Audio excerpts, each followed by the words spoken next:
Welcome to math. We're working on 2.1 bar graphs. So you should have the exact same thing in front of you. If you're looking at this online, then please just follow along. Just going to make this bigger so we can see what we're doing here. You will definitely need a straight edge, a ruler, grid paper. You should have some. If not, there is a downloadable one that you can print off if you need it. And colored pencils, that would be nice to make things easier to see. Highlighters are also acceptable. So we're going to take a look at the first part here where it says compare these graphs. So each graph has how many categories, and is it possible that both graphs show the same data? So I'm just going to move it over here. So how many categories do we have? We have 3 on this one, and according to the poor photocopy job we got going on here, we do have 3 on this one. Now, is it possible that both graphs show the same data? So if we take a look here, we've got B, which is half of the graph or half of the circle, and the bar graph here is more than half of what's going on between these two other ones. So no.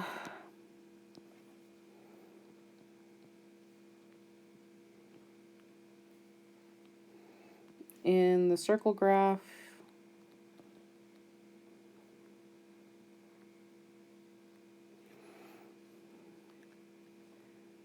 B shows half of the circle,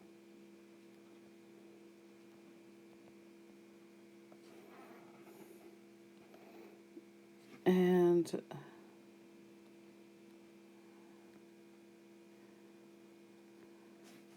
the bar graph,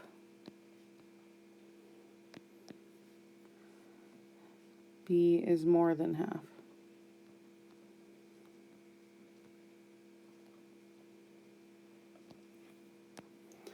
All right, moving on.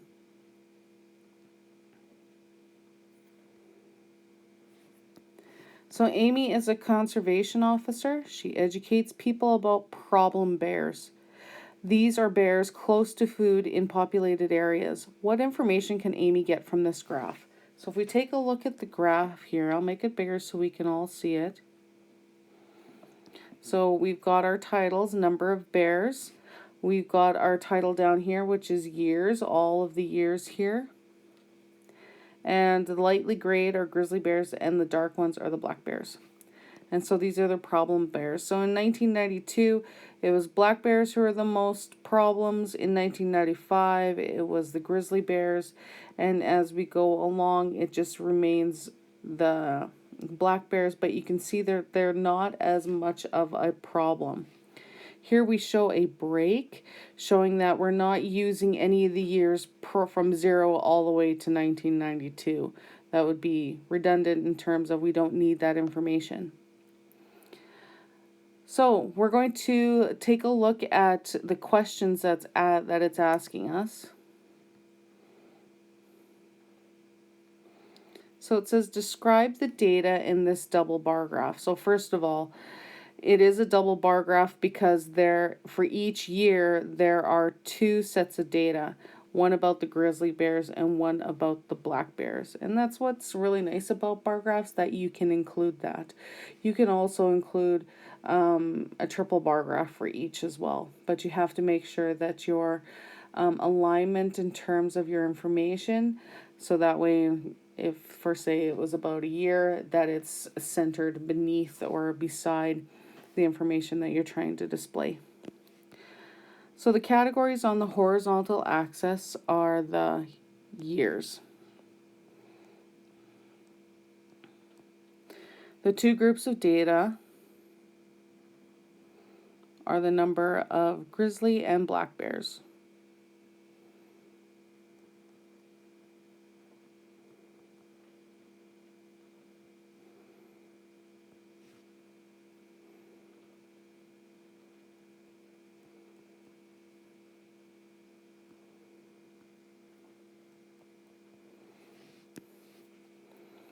Describe the trend. So as the years increased, the number of problem black bears increases, until 1995. Then it decreases except for 1999. And we're just going to double check that. So we see that for the problem black bears, it increases except for 1995 where it's the grizzly bears. And then we see that it decreases except for 1999 where it's the most, as opposed to these two. So what is the range for each of these? So problem black bears, so 20 minus 5, so about 15. And problem grizzly bears is 32 minus 1, which is 31. And when we talk about range, so it's the difference between the greatest and the least number in the set of data. So the difference between the greatest and the least number in the set of data. So for our black bears, the greatest number was 20, the least was 5, so we subtract those two to find out the range. Same thing with the problem grizzly bears, the most was 32, the least was 1, and we got 31. And you were able to get those numbers from the graph itself. So like for instance, for those grizzly bears, we have 32, and we're just kind of eyeballing it. So that's 32 way up here. And the least was 1, and we're kind of eyeballing it here. This was the least, that was 1. And we subtract those two in order to find the range.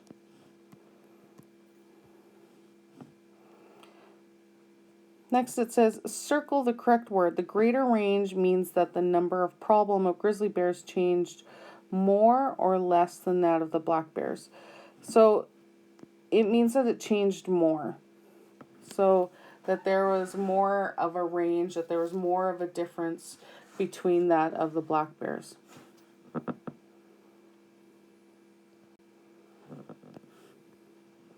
We're going to take a look at this example here. Councils in 2 British Columbia towns conducted a survey. They wanted to choose 3 ways to protect the bears and keep communities safe. The results are shown in the chart. So what decision might they make from the data? So I'm hoping that your photocopier is a lot better looking than mine. But here this says Bear Smart Program. Here's the suggestions. That's all of these here. The votes from town 1. All their votes from town 2, and all their votes. So here they gave suggestions such as use safe electric fence around the landfill, remove the brush in town, use bear-proof garbage cans, move problem bears to the wild, put out garbage on pickup day only, lock commercial garbage bins, that type of thing. And we can see the votes in comparison to the suggestions. So solution. What is the maximum number of votes in a category? So the maximum number of votes would be the highest number that's there. So it's 1,020. So we're going to use the maximum number of votes to help choose a scale for the horizontal axis. So in this one, we're going to be creating a vertical bar graph. So we're going to record the scale on the graph. So we're going to take a look at our graph here that it's given to us. Small little teeny weeny thing. So you're going to create your scale down here. So here you see that it's got a little arrow down here. So this little arrow indicates to us that this is where we're going to be putting our numbers. So I'm just going to make it bigger just so that way we can create our graph, our scale. And remember, we are starting at 0.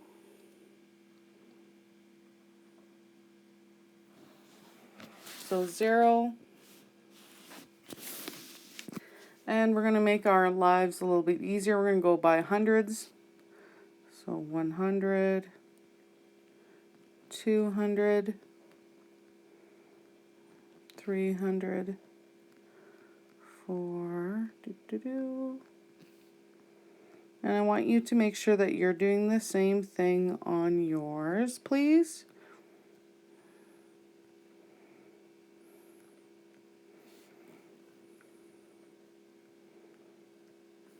All right.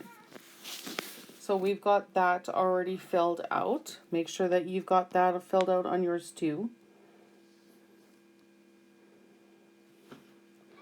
So it says draw and label the bars for each town along the vertical axis. That's along here.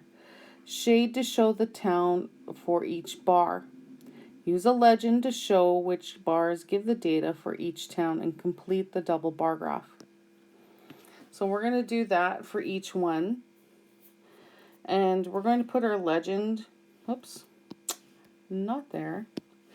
We're going to put our legend down here at the bottom, only because that's kind of where I got my space. So town 1,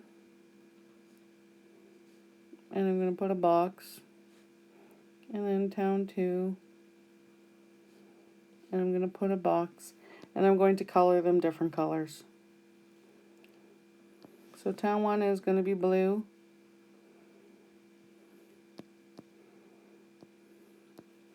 And town 2 is going to be pink. Alright. So make sure that you're creating your little legend as well. Now we're going to use our graph, and we are going to create the labels for the bars for each of the suggestions. So if we take a look here, here's our first 2 bars right here. I'm going to make sure that my first suggestion is right here, just on the line between the 2. And I'm not going to write out the whole suggestion. I'm just going to write out the keywords. So here, this is electric fence.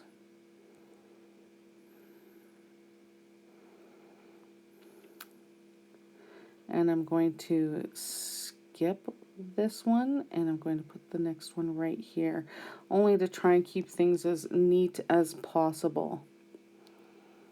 This one is remove brush.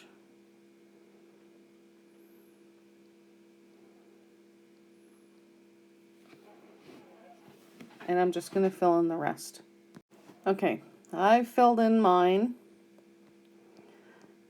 I hope you can do it way neater than I can. It's tough to do it with a stylus. So now I'm going to plot in the first couple of my bar graphs. And remember, it is a dual or double bar graph for us to show our information. I'm going to do for town 1 first of all. So if we take a look at our information here, so for town 1, for the electric fence around the landfill, it's 1,020. So I gotta find my 1,020 mark as best as possible. And then the next one's 294, 701, blah blah blah. So this is all blue.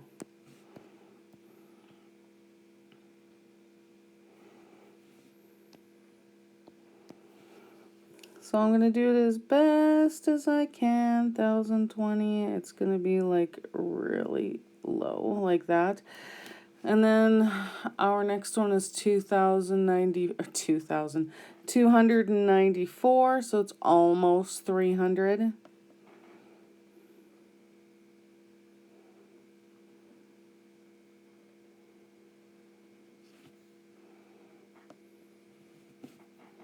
And I'm just going to fill in the rest. Alright, so I've got all of my blue ones filled in.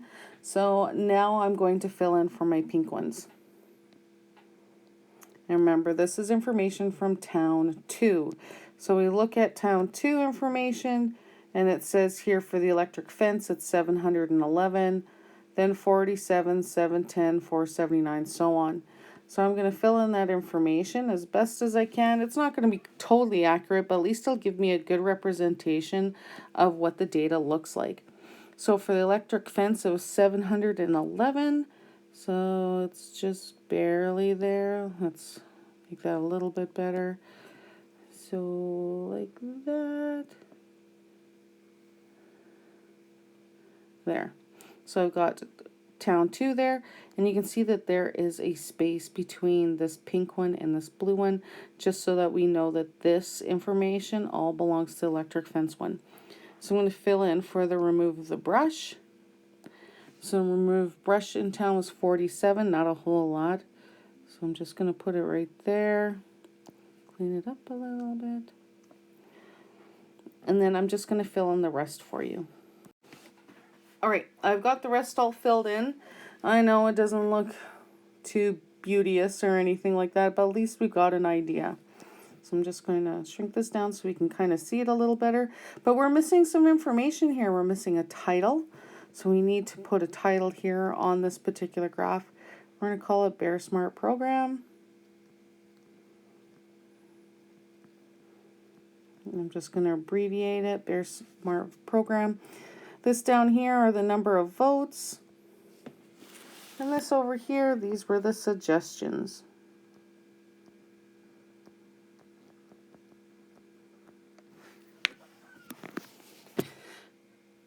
Okay, so now we have completed our double bar graph. So we're going to use the information that we can see here, and we're going to mark the top 3 choices for town 1.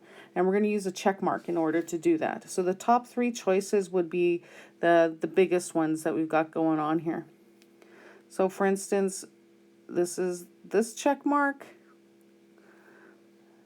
this one, and this one. And then we're going to mark the top 3 choices for town 2 with an asterisk, a little star. This one,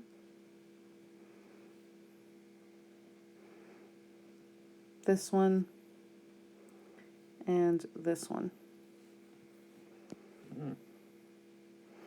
So what 2 choices would you suggest? So you would have to justify your choices. So depending on the data, move problem bears to wild and use bear proof garbage bins. Or you could have said something else, depending on what your suggestions were out of your top 3 choices for each town. Okay. So we're going to take a look at your assignment, your practice. It's questions 1 through 4.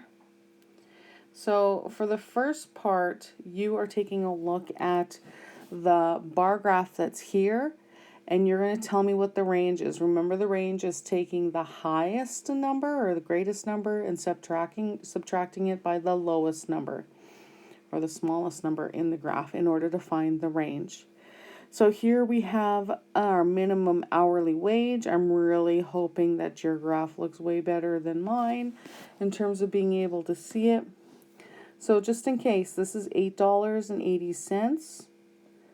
This is $8. $9.50. $9. $10. $9. $9.65. $10, $10.25, $9, $9.50, $9.25, and $8.93. And just so you know that these are minimum hourly wages are totally out of date. They're so much different now, but at least you can use the numbers in order to do a comparison on this particular bar graph. So you would answer, where are the 3 highest minimum wages? And then suppose you worked an 8-hour shift for minimum wage. How much more would you earn in Nunavut than in Manitoba? And you do your calculations and tell me. The next one is Adam is a commercial salmon fisher in British Columbia, and he saw this chart about fishing license in past years. So the title is Commercial Fishing License in the Canadian Pacific Coast Region. I'm just going to have you underline commercial fishing license. That's all I want you to do right now. Here we've got type of licenses, number in 1999, and the number in 2004. So basically this is the numbers that were sold in 1999 and the numbers that were sold in 2004 for each of these types of license. Salmon license, herring, halibut, rockfish, and clam. So you're going to use grid paper and create a double bar graph for the data, just like we did for the last one. You're going to set it up the exact same way. It's going to be a vertical one, and it's a double bar graph, and you're going to have to show the data. So here I've got a piece of graph paper already. You will need to have a piece of graph paper available to you. Mr. Hempel or the adult there, or myself, or our EA will give you the graph paper so that way you can use it. So again, you're going to make it as neat as possible. Please try not to freehand it. I would like you to use a straight edge, a ruler in order to do this. Unfortunately, I cannot, so I have to freehand it on here. So again, you are making it a vertical one. You need to have a title, and you're going to just use the one that we underlined. So commercial fishing license.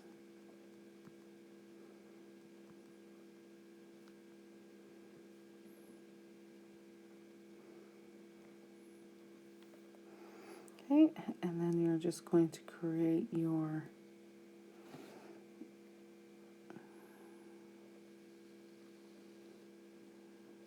bar graph and get it all ready to set up. I'm just going to extend this here. Right here is where my 0 is going to be. This is where my number line is going to be, so that's why I'm putting a little arrow at the end. I'm going to section these areas off so I know what's what. So this is going to be for clam.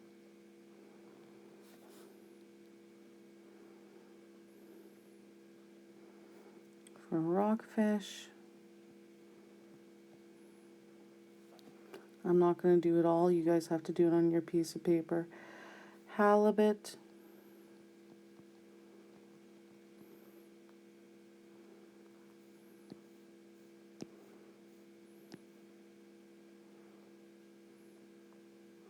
And whatever you've got going on here, boom, boom, boom, whatever the next ones are.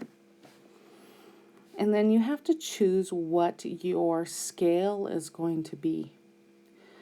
So if you take a look back at your data on the last page, your highest number is 2,786. So you might want to make a scale that's could be closer to 3,000 if you want. That might be your idea, and that might not be a bad idea. So that would mean that you would have to put your number way over here at 3,000. So whatever you decide for your scale here has to be in equal increments to get up to 3,000. So you can go by every 300 if that works for you, and it totally could. So you could have like 300, 600, 900, and keep going on until you get to 3,000. So when you are creating your graph, you have to remember that you also need to have a legend. And because we're dealing with 2 different years, so we're dealing with licenses in 1999, and we're dealing with licenses in 2004. You need to give them 2 separate colors, so that way we know what's what. We also need to make sure that we've got a title here. So here, this is the number of fishing license.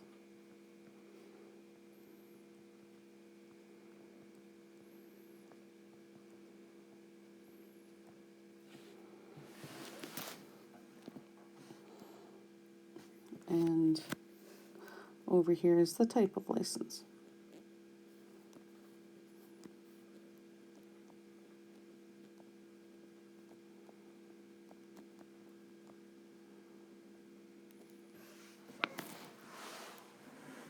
All right, so I've got the basics set up for you, but it's up to you in order to complete the rest of the graph. Make it neat, please. All right, number 3 and number 4, all you're doing is taking a look at the data that's presented and answering the questions. Same thing with number 4. Although part of the data is hidden, so you're going to have to make some educated guesses in order to answer the questions. All right, you need to be working on this assignment. You will have the rest of the class to work on this. If you need help, please ask an adult in the room. If you're at home doing this and you're kind of stuck, please message me or email me or text me, and I'll try to get back to you and help you as best as I can. Talk to you soon.